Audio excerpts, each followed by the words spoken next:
وكبرت يا بابا وبقيت بعملها في البيت. ربنا يرحمك يا حبيبي ويجعل مثواك الجنة. عاوزة كل اللي يتفرج عليا ينزل في الكومنتات ويكتب الله يرحمه.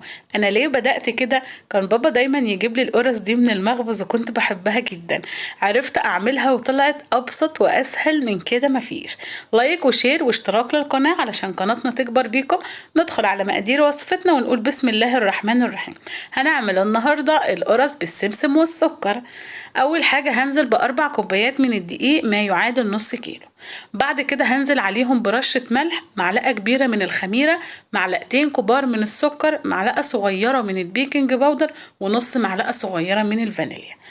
بعد كده هقلب كل المواد الجافة مع بعض بالشكل ده لحد لما يمتزجوا كده. وبعد كده هنزل عليهم بنص كوباية من الزيت، ويفضل طبعا يكون زيت نضيف علشان الحاجة تطلع معانا طعمها حلو. بعد كده هغلف كل حبات الدقيق بالزيت وهفضل اقلبهم بالشكل ده. بعد كده هنزل عليها بكوباية من الحليب الدافي، وممكن طبعا تستبدليه بمية، بس زي ما كلنا عارفين اللبن او الحليب زي ما بتسموه عندكم بيعلي القيمة الغذائية للمعجنات بتاعتنا. وهنفضل ننزل بقى بيهم كده تدريجيا لحد ما العجين بتاعنا ياخد كل السوائل اللي هو عايزها، بس مش هنزيد عن كوباية طبعا. ممكن ياخد كوباية الا معلقتين او كوباية الا ربع. وهنفضل نعجن فيها 10 دقايق لحد ما تتكون معانا عجينة ناعمة بالشكل ده. هنسيبها ترتاح نص ساعة. بعد كده هننزلها على المفرش بتاعنا ونقطعها قطع متساوية زي ما انا معوداكم. اول حاجة هتجيبوا العجينة وتقطعوها 4 وكل ربع 2 بالشكل ده.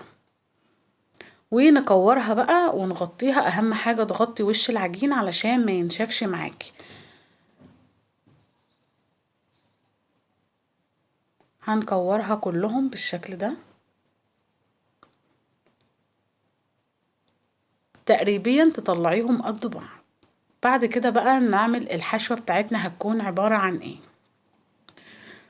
كوباية الا ربع من السكر، ونص كوباية من الدقيق، وممكن تستبدلي الدقيق بدقيق السميد بتاع البسبوسة وتقلبيه. طيب قولولنا هنا فايدة الدقيق ايه؟ فايدة الدقيق ما يخليش السكر يسيح جدا، يعني يبقى حبيبات زي ما هو كده.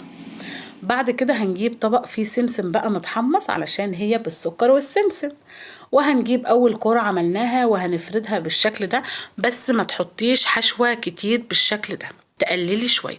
واهم حاجة عندي هنا انك تقفلي كويس قوي من تحت علشان ما تفتحش معانا. ومش هنحتاج هنا مية ولا حاجة، هنحطها على طول في السمسم. هي عجينة ناعمة وسايحة بالشكل ده، السمسم بيلزق فيها على طول.